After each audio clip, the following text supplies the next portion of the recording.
Mateo 7, versículo 28. Es el final de esta serie que comenzamos en enero.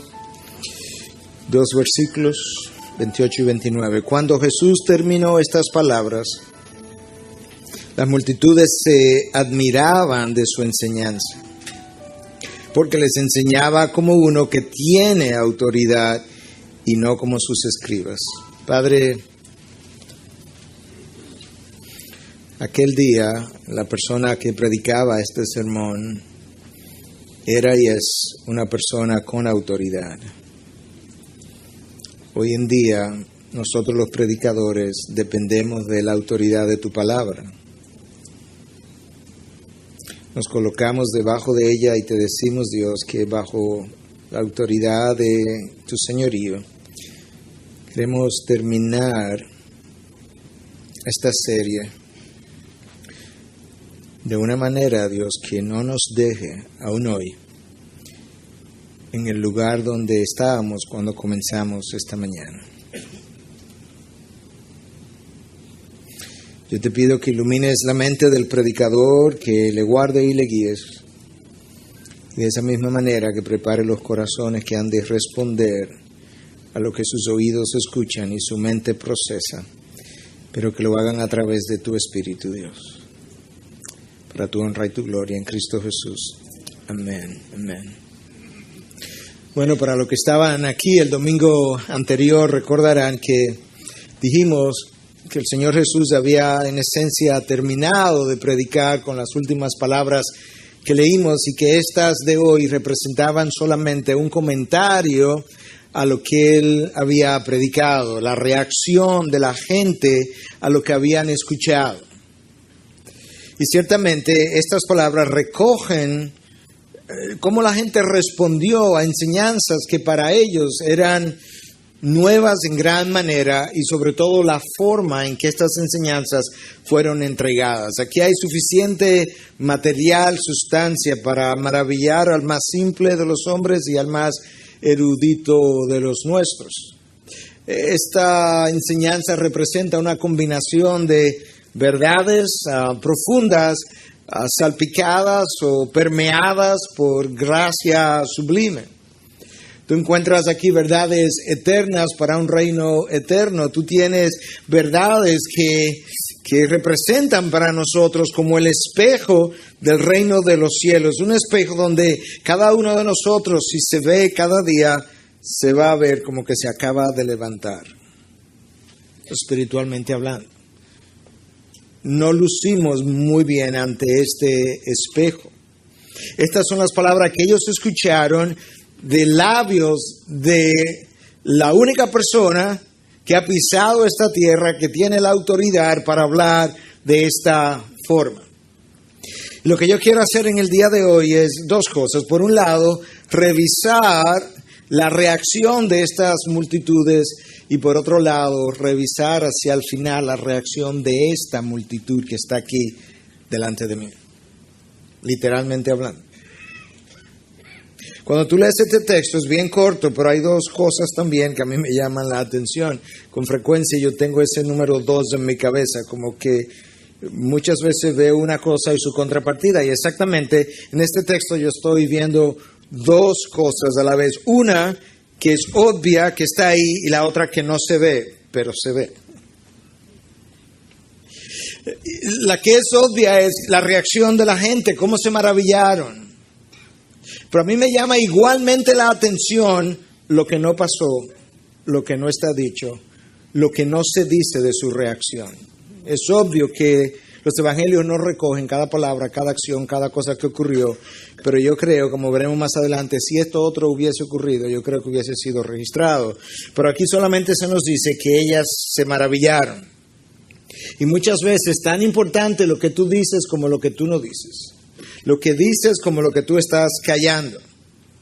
Cristo tiene un tiempo predicando, su fama se había extendido, quizá año y medio, quizás un poco más de año y medio, desde la época cuando Él convirtió el agua en vino, su popularidad ha ido aumentando y parte de esa trayectoria es lo que está haciendo que la gente le esté prestando la atención que le estaba prestando. El primer año del ministerio de Jesús fue un año desconocido. Su segundo año es el año de la popularidad, su tercer año es el año del rechazo. Él está en la cumbre de su popularidad, pudiéramos decir, y la gente se ha reunido para escuchar estas enseñanzas, pero son enseñanzas chocantes para ellos desde el punto de vista de su contenido como de la forma que están siendo entregadas. Porque hasta ahora todo el mundo que enseñaba lo hacía de una de estas maneras, de acuerdo a la Torá, de acuerdo a nuestras tradiciones, de acuerdo al rabino Gamaliel o Hillel o Shammai o uno de esos grandes maestros para ello. Pero nadie había tenido la audacia de venir y colgar la autoridad de su enseñanza sobre sí mismo. Y aquí está Jesús haciendo exactamente eso. Habéis oído que se dijo a vuestros antepasados, pero yo os digo. Mi autoridad no depende de otro rabino, no depende de la tradición. De hecho, en este caso ni siquiera la estoy colgando de la Torá. Yo os digo. Wow. ¿Qué clase de hombre es este? ¿Qué tiene? ¿Qué se cree? ¿Será verdad? Pero luego él comienza a hablar de cosas increíbles. Él comienza a decirles que el ser humilde es una bendición, bienaventurados.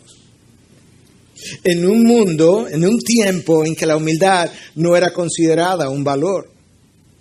De hecho, hoy en día decimos que la humildad es un valor, pero la realidad es que nos comportamos mostrando continuamente que realmente el valor nuestro es el orgullo. Pero Cristo viene y dice, bienaventurados los humildes. Bienaventurados los que son perseguidos. En un momento cuando una persecución de alguien que era hijo de Dios, un judío, como se consideraban todos ellos hijos de Dios, era vista más bien como una maldición, como un castigo de parte de Dios. Este hombre viene y dice que si yo soy perseguido es una bendición siempre y cuando tenga que ver con Él. Bienaventurados los que son perseguidos por causa mía, a causa de mi nombre. Wow. Esto le sonó seguramente muy extraño a este público. La persecución. No, todo el mundo prefiere la prosperidad antes que la persecución. Y alguien pudiera decir, pastor, pero usted no prefiere la prosperidad antes que la persecución. Hay muchas cosas que yo preferiría siempre y cuando Cristo no esté en juego. Una vez la comparación es con Cristo, entonces todas las comparaciones se caen. ¿A usted no le gusta más el tener dinero que no tener dinero? Por supuesto, pero no se tiene que ver con Cristo. Entonces esta gente está siendo enseñada a pensar, estas cosas son nuevas para ellos. Ellos están escuchando ahora por primera vez que si tú miras a una mujer y la codicia, que ya tú cometiste adulterio. ¿Y cómo es eso? Yo me imagino a los que estaban ahí, quizá uno diciendo al otro, oye, ahora no puede uno ver a nadie. Y Cristo dice, eso ya es adulterio. Tú tienes que entender que la tentación es seria hasta el punto que si te sientes tentado a causa de tu ojo derecho, él usa esa hipérbole, sácatelo. Y si es la mano derecha, córtatela. ¿Qué? Y si alguien te da en la mejilla derecha, ponle la otra. Oye, que le ponga la otra mejilla. Pero al mismo tiempo, la convicción con la que este hombre hablaba hacía que esta gente no pudiera rebatirle tampoco. Es como casi si tuviéramos que creer lo que él está diciendo. Hay convicción, hay autoridad en lo que él dice. Cristo viene y le enseña cómo orar, cómo no orar, cómo ayunar, cómo no ayunar, cómo ofrendar, cómo no ofrendar. Y luego les dice, tiene la audacia de decirle, si vuestra justicia no es superior a la de los escribas, a la de vuestros maestros, no podéis entrar al reino de los cielos, con lo cual él acababa de mandar a todos sus maestros al infierno. Claro, porque si mi justicia tiene que ser superior a la de mis maestros, eso dicen que mi maestro va en camino al infierno. Cristo dijo eso en esa ocasión. ¿Te imaginas dónde, en qué lugar preferencial él se estaba colocando como fuente de autoridad? Él tiene año y medio enseñando, su popularidad ha ido creciendo, la gente le ha ido reconociendo, pero ahora es como, wow, esto es nuevo. Este es el sermón que tiene 2000 años impresionando gente, inspirando predicadores y no acabamos de llegar al fondo de su sabiduría. Imagínate lo que hubiese sido escuchar esto de labios del maestro. Yo trato, pero no me lo puedo imaginar. Trato de verlo, trato de visualizarlo. Esto debió haber sido extraordinario. Ahora preguntémonos, porque esta gente dice que se maravillaban porque él hablaba como alguien que tenía autoridad. Comencemos preguntándonos, ¿qué le da autoridad a un expositor de la palabra? Tú puedes notar que personas como Benny Hinn, Cash Luna, con cierta frecuencia hay gente que ha dicho que ellos hablan con poder. Pero poder y autoridad no son la misma cosa. Yo todavía no he oído, eso no quiere decir que no se haya dicho, estoy seguro que lo han dicho por algún momento, pero yo no lo he oído a nadie decir que un Benny Hinn, un Cash Luna habla con autoridad. No, hablan con poder por las demostraciones de poder, pero autoridad es una cosa y poder es otra. Poder tiene que ver con fuerza física, autoridad tiene que ver con respeto. El poder tiene que ver con intimidación.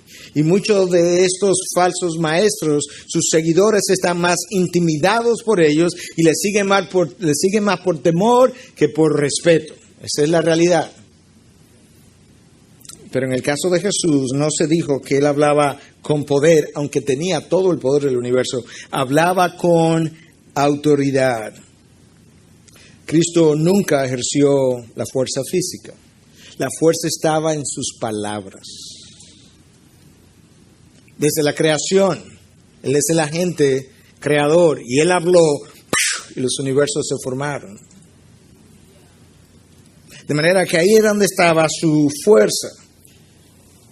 Pero el falso maestro tiene su fortaleza en otra cosa. Esta multitud estaba admirándolo, no porque se intimidaron con miedo, sino por la autoridad que desplegaba. Había algo especial en su persona, en su vida, en su voz, en sus palabras, en la manera como hablaba, pero al mismo tiempo en la manera como tenía compasión mientras enseñaba de las multitudes, cómo prestaba atención a las multitudes y a individuos en particulares. Este era otro hombre fuera de serie.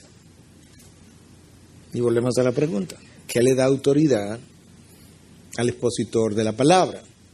Yo quiero sugerir que en primer lugar, lo que da esa autoridad a una persona para hablar la palabra de Dios es la aprobación de Dios.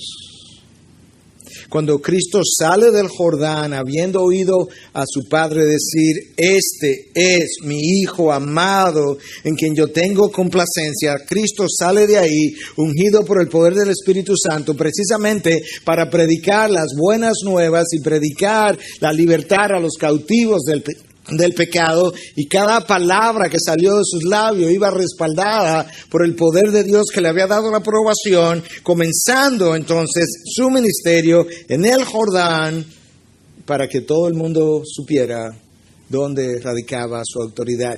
Cristo en ningún momento clamó autoridad debido a las tradiciones, a la Torá o incluso a sí mismo, porque cuando decía yo os digo, estaba apelando a la autoridad de su Padre. Escucha lo que él dice en Juan 12:49, porque yo no he hablado por mi propia cuenta, sino que el Padre mismo que me ha enviado me ha dado mandamientos sobre lo que he de decir y lo que he de hablar. Mi Padre me dio un mandamiento de lo que he de decir, de lo que he de hablar. Yo no he dicho absolutamente nada de mi propia cuenta. ¿Te imaginas ahora nosotros como predicadores detrás de un púlpito tratando de reconstruir el mensaje de Cristo para anunciar nuestra propia opinión, palabra, mensaje? Cuando la segunda persona de la Trinidad dice, yo no estoy hablando por cuenta propia.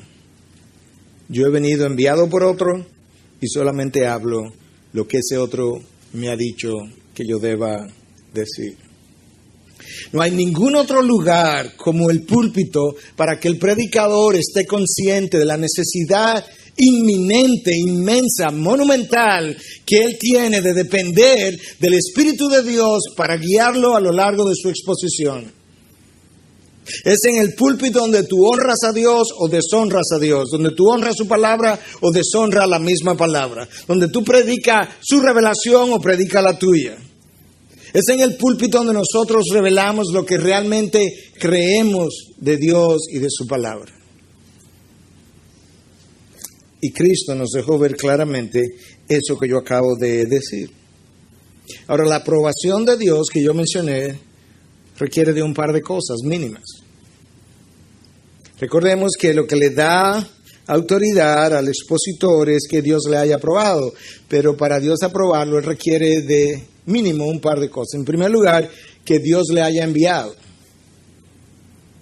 Y dos, que él predique su palabra y no sabiduría humana. ¿Por qué yo menciono la primera, que Dios le haya enviado? Recuerda que en el Antiguo Testamento vimos hace un par de semanas atrás cómo Dios dijo de los falsos profetas, yo no les envié y yo no les he hablado. Antes de ir, tú tienes que asegurarte que Dios te está enviando. Es cierto que la mies es mucha, es cierto que los obreros son pocos, pero eso no te da derecho a tú enviar tus propios obreros a tu propia mies. La instrucción fue, por tanto, id donde el Señor de la mies, para que Él envíe obreros, Él envíe sus obreros a su mies. Antes de ir, asegúrate que Él te envía. Porque de lo contrario, la aprobación de Dios no va a estar contigo o conmigo.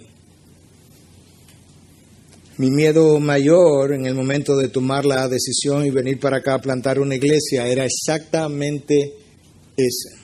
¿Está Dios enviándome o no?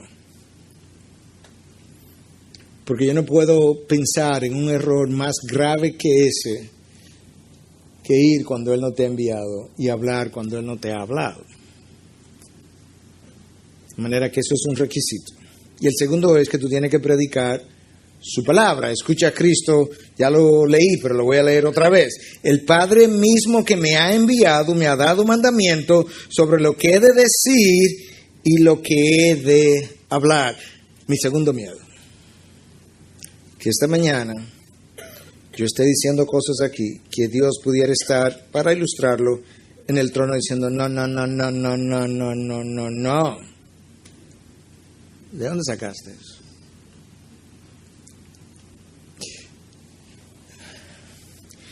No tenemos la calidad de Jesús, pero cuando hablamos de su palabra, hablamos en su nombre. Cuando Jesús habló, Jesús mismo quiso dejarnos ver dos cosas. El Padre mismo que me envió, requisito número 1. Y número 2, yo no he hablado nada.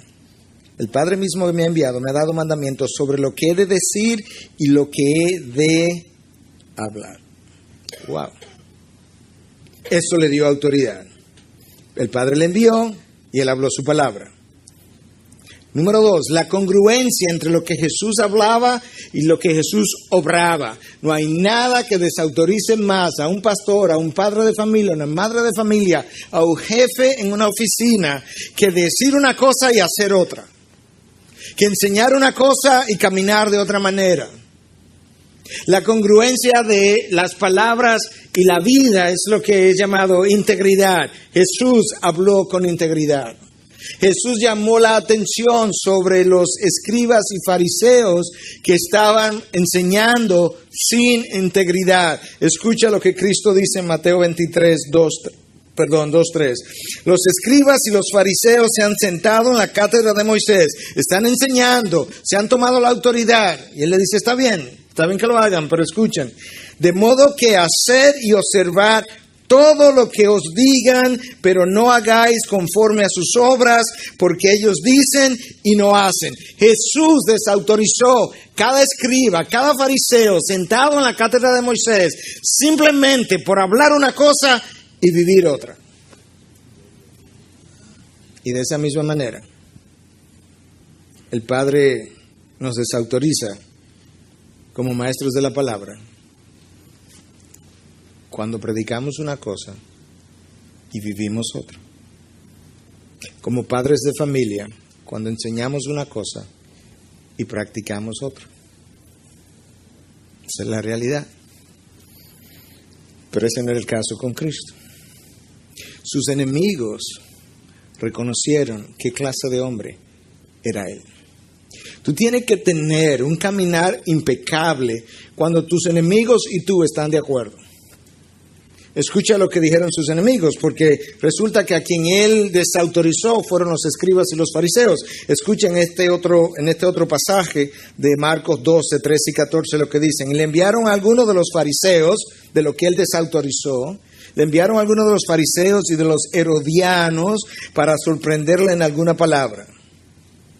Y cuando ellos llegaron, le dijeron, Maestro, sabemos que eres veraz y que no buscas el favor de nadie, porque eres imparcial y enseñas el camino de Dios con verdad. ¿Es lícito pagar impuesto al César o no? Ellos vinieron donde Cristo con la certidumbre de que lo iban a agarrar en lo que ellos querían tomarlo, en hablar en contra del César. Y estaban tan certeros de eso que vinieron y le dijeron, ¿sabes qué? Nosotros quizás no estamos de acuerdo contigo, pero reconocemos que tú eres un hombre veraz.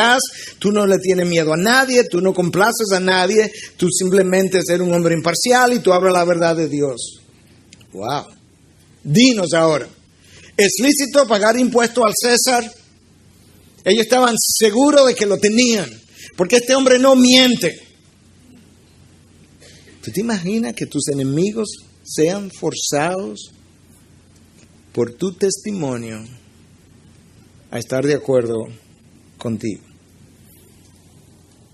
Pero la razón por la que Cristo pudo ser de esa manera, dejando a un lado el hecho de que era Dios, viéndolo a la luz de estas palabras, escucha cuál es. No buscas el favor de nadie. Hermanos, nosotros somos enfermos con el favor de los hombres. Todos nosotros.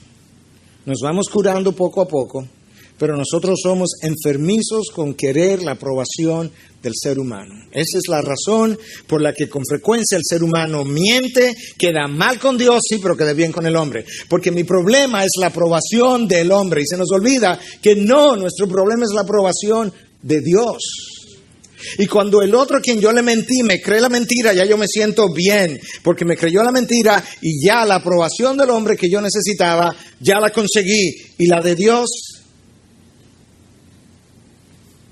Pero como Cristo no buscaba el favor de nadie, no necesitaba la aprobación de nadie, Él era un hombre veraz. Como dicen en inglés, I call it like it is. Yo le llamo como es. No es que Él no tenía sensibilidad, como a veces decía, no, yo no tengo pelo en la lengua. No, yo no me estoy refiriendo a eso. Estoy refiriendo a ser un hombre veraz, que la verdad no la tuerce, no la maquilla, no la adorna, no la esconde, no la tergiversa, no la tuerce, cosas de las cuales nos pueden acusar a todos nosotros en algún momento. Nota lo que el texto dice, no buscas el favor de nadie. A mí me gusta esa frase, porque no dice no buscas el favor de los hombres, como que es para mí, es como son un poco más específica. Si tú piensas en su comunidad alrededor, tú no buscas el favor de nadie, ni de los poderosos en el poder, en el gobierno, en el imperio, ni de los ricos, ni de aquellos que te pueden hacer daño. Tú no buscas el favor de nadie. Tú no tienes que estar políticamente correcto. Por eso tú eres imparcial. Por eso tú eres veraz. ¿Te das cuenta dónde yo tengo que comenzar a curar mi corazón para poder ser veraz e imparcial? Difícil para nosotros ser imparciales. Tratamos y unos somos mejores que otros, pero no es fácil. Por la naturaleza pecaminosa que existe en nosotros. Porque todavía el favor de los hombres y la opinión de los hombres y la aprobación de los hombres nos importa. Por mucho que digamos que no, en el corazón, cuando yo me acuesto y pongo la cabeza en la almohada, yo sé que es así. Cristo sonaba distinto como maestro, por un lado, como dijimos, por la naturaleza de su enseñanza. Sonaba distinto por la forma como él colgaba, permítame usar la palabra, su autoridad sobre sí mismo, sobre su propio cuello. Yo os digo, por la manera como él entregaba esta enseñanza. Sonaba como un hombre con autoridad porque el favor de Dios reposaba sobre él. Porque se limitó a hablar de las cosas que le dijo su padre, quien le había enviado que debiera hablar, no más, no menos. Y cuando Jesús terminó estas palabras, las multitudes se admiraban de su enseñanza porque les enseñaba como uno que tiene autoridad y no como sus escribas. Ellos habían reconocido la diferencia entre cómo los escribas hablan y cómo Jesús habla. Y ahí estaba su maravilla. Eso es lo que está dicho, eso es lo que está claro. Ahora yo les dije que a mí me llamaba igualmente la atención lo que no está dicho. Porque estas palabras que nosotros hemos estado revisando tienen el poder de traspasar a cualquiera. A lo largo de los 9 meses me han traspasado más de una vez. Tienen el poder de confrontar al más santurrón. Pero cuando yo leo estas palabras, esta reacción, yo no leo de nadie decir, wow, estoy compungido de corazón. Yo no oigo a nadie o no leo de nadie decir, wow, yo que pensaba que no había cometido adulterio. Wow, yo que ni siquiera le hablaba a mi papá y mira, dije que ame a mis enemigos. Compara la reacción de esta multitud con la reacción de esta otra multitud en la Biblia, en el Nuevo Testamento, después de otro sermón. Ve a ver si tú identificas el sermón. Al oír esto, compungidos de corazón, ahora lo vas a identificar, dijeron a Pedro y a los demás apóstoles, hermanos, ¿qué haremos? Y Pedro les dice, arrepentíos y bautizaos. 3,000 personas nacieron de nuevo. Yo no veo los nuevos nacidos después del Sermón del Monte. Yo veo personas maravilladas que siguen condenadas.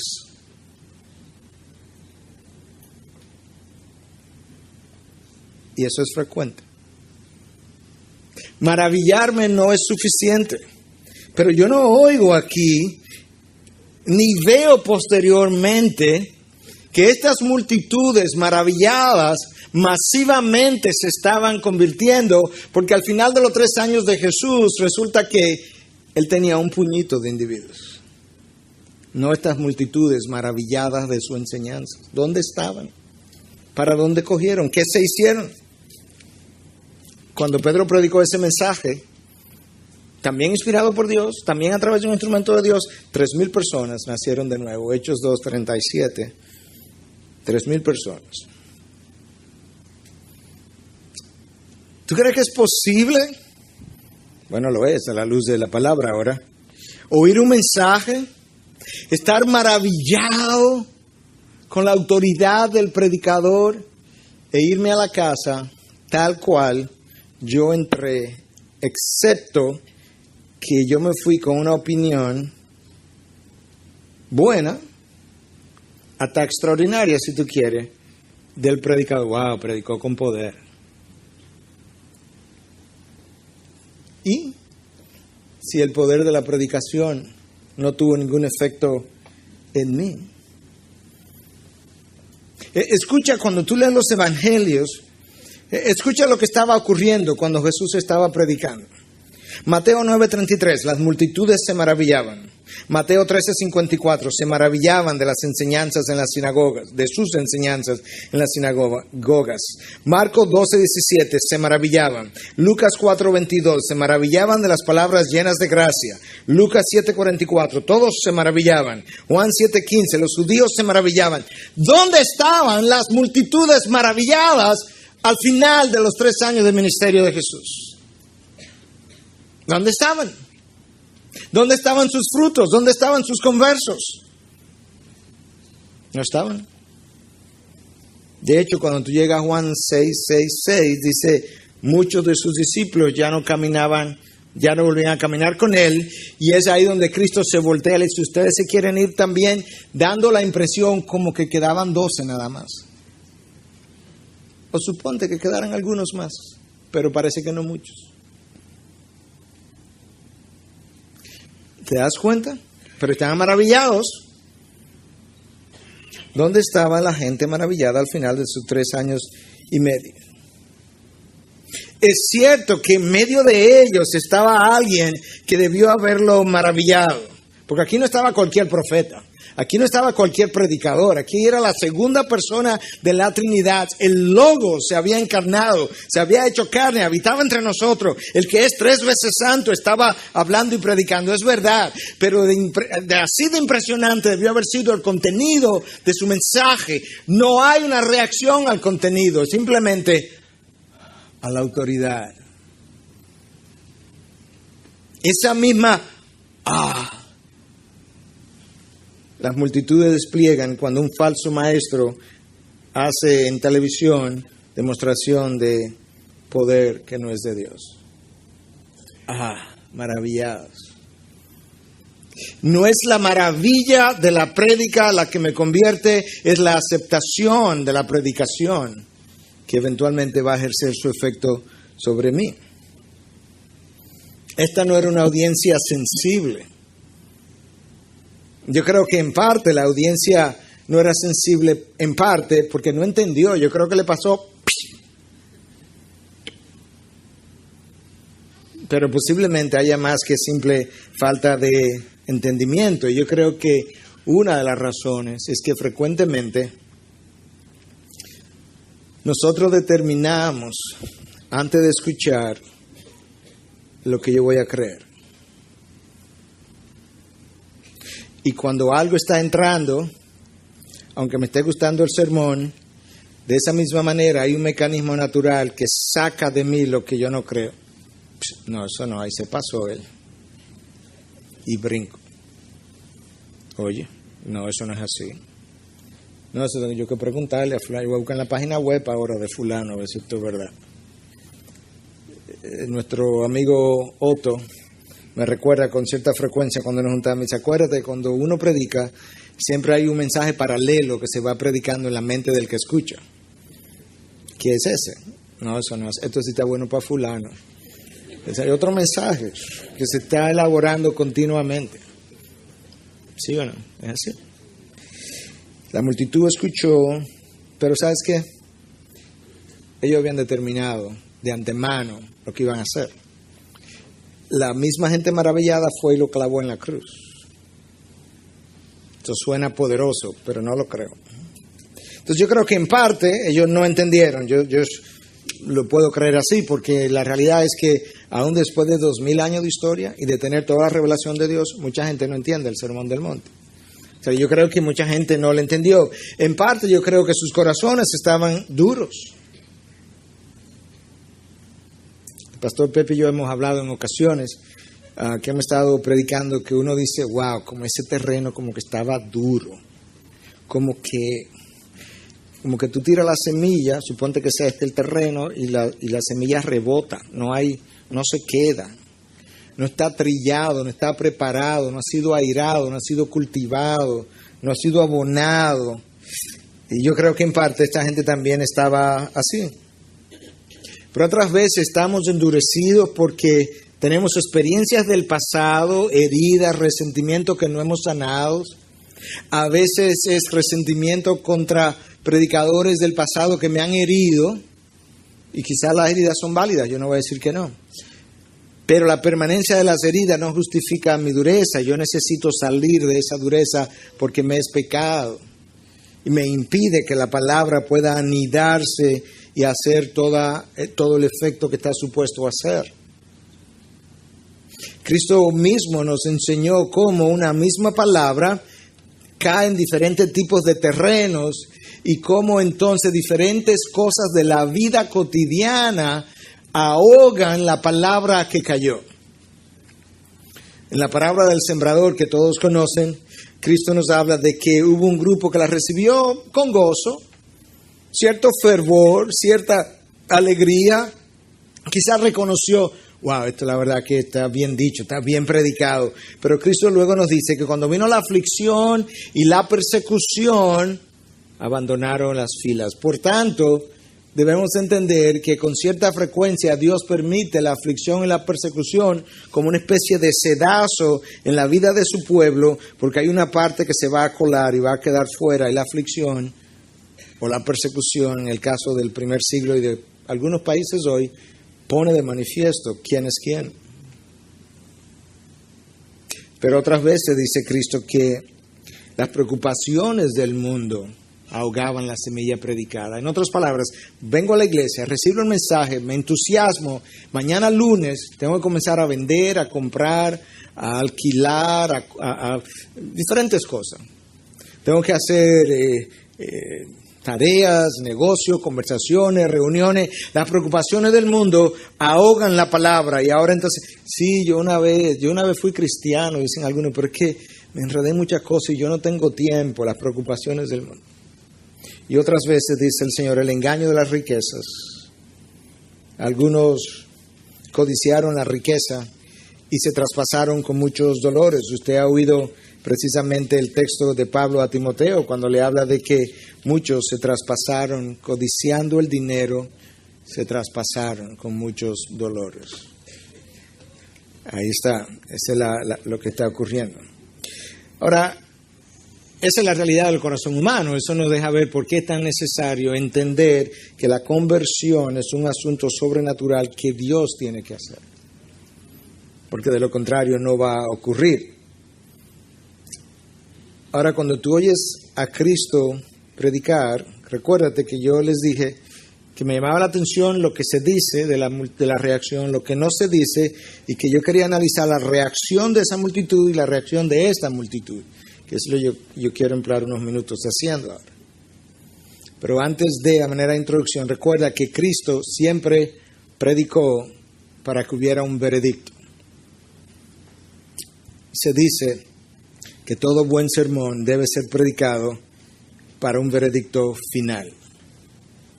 En favor o en contra, pero no para dejar la audiencia en la indiferencia. You preach for a verdict, dicen en inglés. Y aquí está claro, Cristo al final dice, ok, yo voy a dividir estas multitudes en dos grupos. Aquí no hay 15 grupos, aquí hay dos. Aquí hay un grupo construyendo que va a construir sobre la roca, aquí hay otro grupo que va a construir sobre la arena. Estos que construyen sobre la roca corresponden a los que van a hacer caso a mi palabra, y estos que están aquí son los que no le van a hacer caso a mi palabra. Aquí hay dos grupos, ¡boom!, dividida la multitud. No hay más grupos. Aquí hay dos grupos. Después de 9 meses de exposición del Sermón del Monte, hay dos grupos. El tamaño de cada uno, no lo sé. ¿Quiénes pertenecen a uno y a otro? Yo no lo sé. Tampoco lo quiero saber. Dios es quien lo sabe. Pero yo quiero cerrar para un veredicto también. Y yo quiero preguntarte, ¿dónde estás? ¿Dónde estás con relación, y lo voy a reducir, con relación a estas 9 meses de enseñanza? ¿Dónde estás? Porque si el Sermón del Monte nos ha gustado, nos ha confrontado, pero al final, en el mes 10, el próximo mes, resulta que yo estoy más o menos igual que hace 9 meses, hermano, me entristecería eso enormemente, porque eso implicaría que hubiese dado lo mismo si por 9 meses yo vengo, hago una oración y nos vamos, y nada se hubiese predicado. hubiese sido exactamente lo mismo. Cristo siempre predicó para un veredicto final. Él no predicó para estar bien con todo el mundo. Él no predicó para rascar los oídos. Él no predicó para la posición política del momento. Él no predicó para evitar que la gente se ofendiera. No, Él no predicó de esa manera. Él predicó la palabra de Dios. Ahora escúchame. La vida cristiana te va a costar, la verdadera vida cristiana, todo lo que tú eres. No la mayoría. Todo lo que tú eres. No voy a decir todo lo que tienes, porque no quiero insinuar con eso que tienes que venderlo, pero en otro sentido, y también todo lo que tienes, que tienes que ponerlo a las órdenes de Dios. No es tuyo, es de Él. Siempre lo fue, pero nunca lo había reconocido. Por eso es que Pablo dice, todo lo que yo había sido, todo lo que yo había acumulado, todo lo que yo llegué a hacer, lo considero basura. Le costó a Pablo todo lo que él era. Y la vida cristiana tiene que costarme todo lo que yo soy. Porque al fin de cuentas, yo hablaba con alguien ayer en la tarde y luego me quedé conversando con mi esposa de lo mismo temprano en la noche. Al fin de cuentas, hay dos dioses. No hay más. Dios o yo. Y todas las demás cosas, yo he llegado al convencimiento en los últimos meses reflexionando sobre esto, todas las demás cosas que llamamos dioses, que si el dinero, que la posición, que el poder, no. Esos son ídolos que le sirven al Dios yo. Yo soy el Dios. Y el dinero debe servirme a mí. El ídolo dinero debe servirme a mí. O reputación, o fama, o lo que tú quieras llamarle. Nosotros somos ególatras, hermanos, de nacimientos.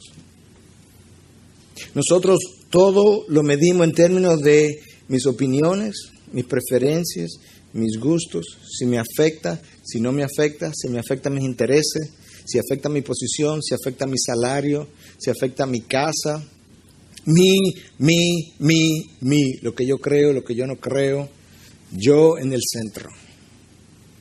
Y esa es la razón por la que la palabra tiene tanta dificultad en cambiar el corazón, porque el Dios yo permanece demasiado vivo y hasta que ese Dios no muera, la palabra no podrá tener el efecto que se supone que tenga. Ese yo tiene que morir. Déjame ilustrártelo con algo que hace mucho tiempo yo usé como ilustración.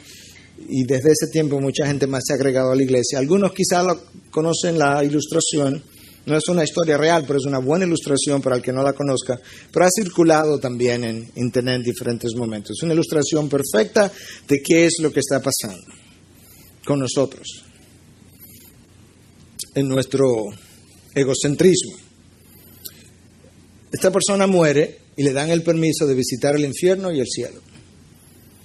¿Cuál quieres ir primero? Déjame ir al infierno, porque el otro debe ser mejor, que me quede esa impresión final.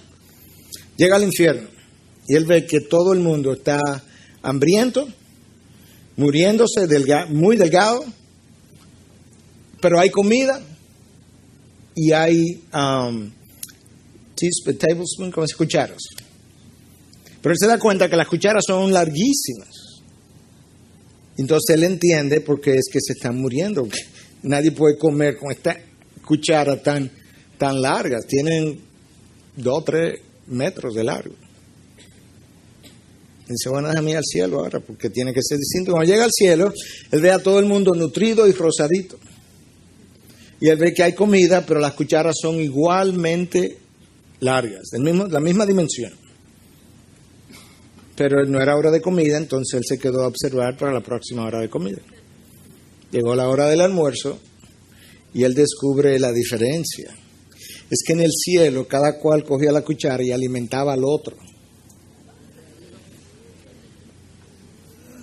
Es una buena ilustración de cómo nosotros vivimos. Nosotros tenemos una cuchara y queremos servirnos continuamente nosotros, alimentarnos nosotros y echar para el lado nuestro, la tierra del otro, todo lo que es del otro, echarlo para donde nosotros. Y el otro está haciendo lo mismo.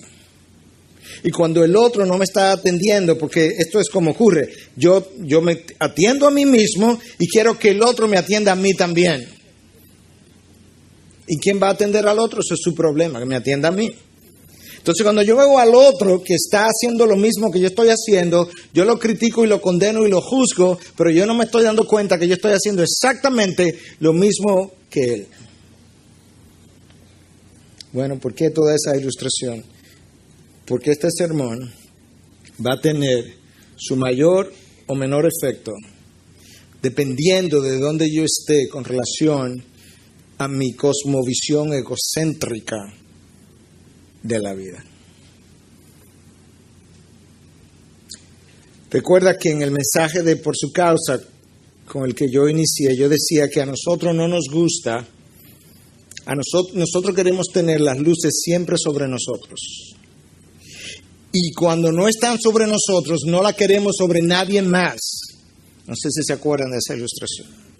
Y de cómo Jesús continuamente encendía las luces sobre su Padre, o sobre la samaritana, o sobre un leproso, o sobre una persona enferma, continuamente.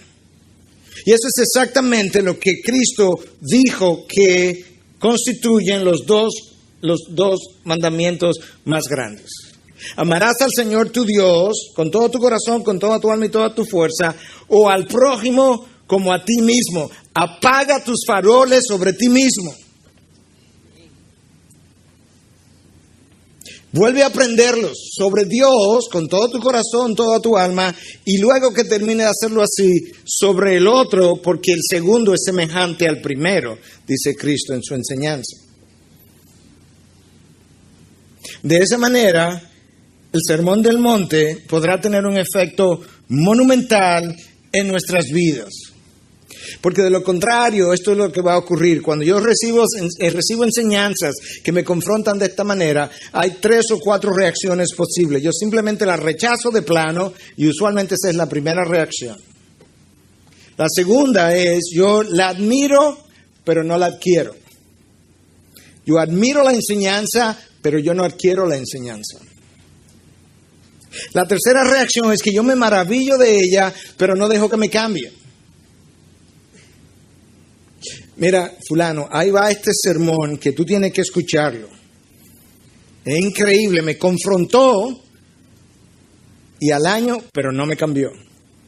Pero me dio una confrontada increíble. Ajá, ¿y el cambio? No, porque la confrontación era para mí, el cambio era para ti, por eso te lo mandé. O la memorizo, la otra reacción, pero no la aplico. La memorizo, pero no la aplico. ¿Qué efecto va eso a tener? Ninguno. Hermano, cuando tú oyes a alguien que dice, ese mensaje fue profundo, o esto que me mandó fulano es profundo, ahí va, y no te cambia. Tú me estás diciendo que tú has podido reconocer la profundidad de la enseñanza, pero como tu vida es superficial, no te hizo absolutamente nada. Tú me dijiste que era profundo. ¿Dónde está el cambio? ¿Te das cuenta? Entonces, al final de esta serie de 9 meses, hermano, sin ninguna intención de que te sientas acusado por mí, pero si te sientes acusado por la palabra o el Espíritu, me alegro, porque ese es el comienzo de mi cambio. Pero imagínate que tú fueras mi hijo o mi hija. Imagínate que yo fuera tu padre, de padre a hijo. ¿Dónde estás? 9 meses después. Aquí ha habido suficiente para confrontarme y purgarme muchas cosas de 9 meses, créanme. La pregunta es, ¿al predicador solamente? imaginas? Que terminemos esta serie, pasamos a la próxima serie, terminamos la próxima serie y pasamos a la próxima serie y estamos iguales o casi iguales. ¿Qué está pasando? Estoy pasando por la Biblia, pero la Biblia no está pasando por mí. Estoy marcando la Biblia, tengo muchos colores, pero la Biblia no me está marcando a mí. Yo sigo del mismo color. Yo espero, yo deseo, yo oro que ese no sea tu caso, hermano. Que tomes una decisión hoy. Hoy, yo voy a cerrar ya con un veredicto. ¿Qué vas a hacer? ¿Vas a decidir o te vas a quedar? ¿Vas a decidir por Cristo o te vas a quedar donde estaba? Integridad y Sabiduría es una producción que llega hasta ustedes gracias a los aportes de individuos y empresas comprometidos con la defensa de la fe. Para más información, preguntas y comentarios, visite nuestra página de internet www.integridadysabiduría.org. En esta página encontrará información sobre la producción de este y otros recursos que ponemos a su disposición, como también las formas en las que usted puede contribuir con la producción de programas como estos. Les invitamos nuevamente a visitar nuestra página de internet www.integridadysabiduría.org. Será hasta la próxima, cuando nos reencontremos con Integridad y Sabiduría.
Mateo 7, versículo 28. Este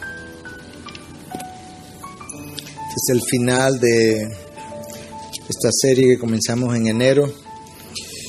2 versículos, 28 y 29. Cuando Jesús terminó estas palabras, las multitudes se admiraban de su enseñanza, porque les enseñaba como uno que tiene autoridad y no como sus escribas.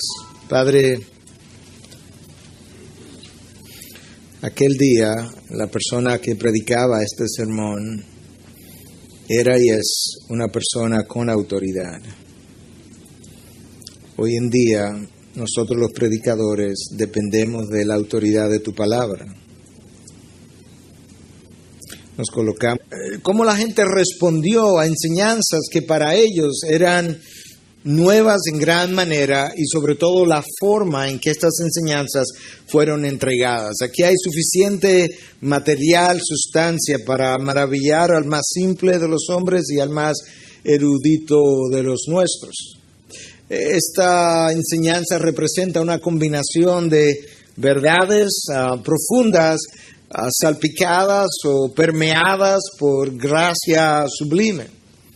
Tú encuentras aquí verdades eternas para un reino eterno. Tú tienes verdades que representan para nosotros como el espejo del reino de los cielos. Un espejo donde cada uno de nosotros, si se ve cada día, se va a ver como que se acaba de levantar, espiritualmente hablando. No lucimos muy bien ante este espejo.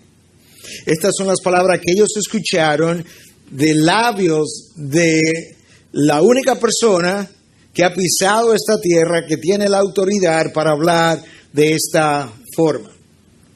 Lo que yo quiero hacer en el día de hoy es dos cosas. Por un lado, revisar la reacción de estas multitudes y por otro lado, revisar hacia el final la reacción de esta multitud que está aquí delante de mí, literalmente hablando.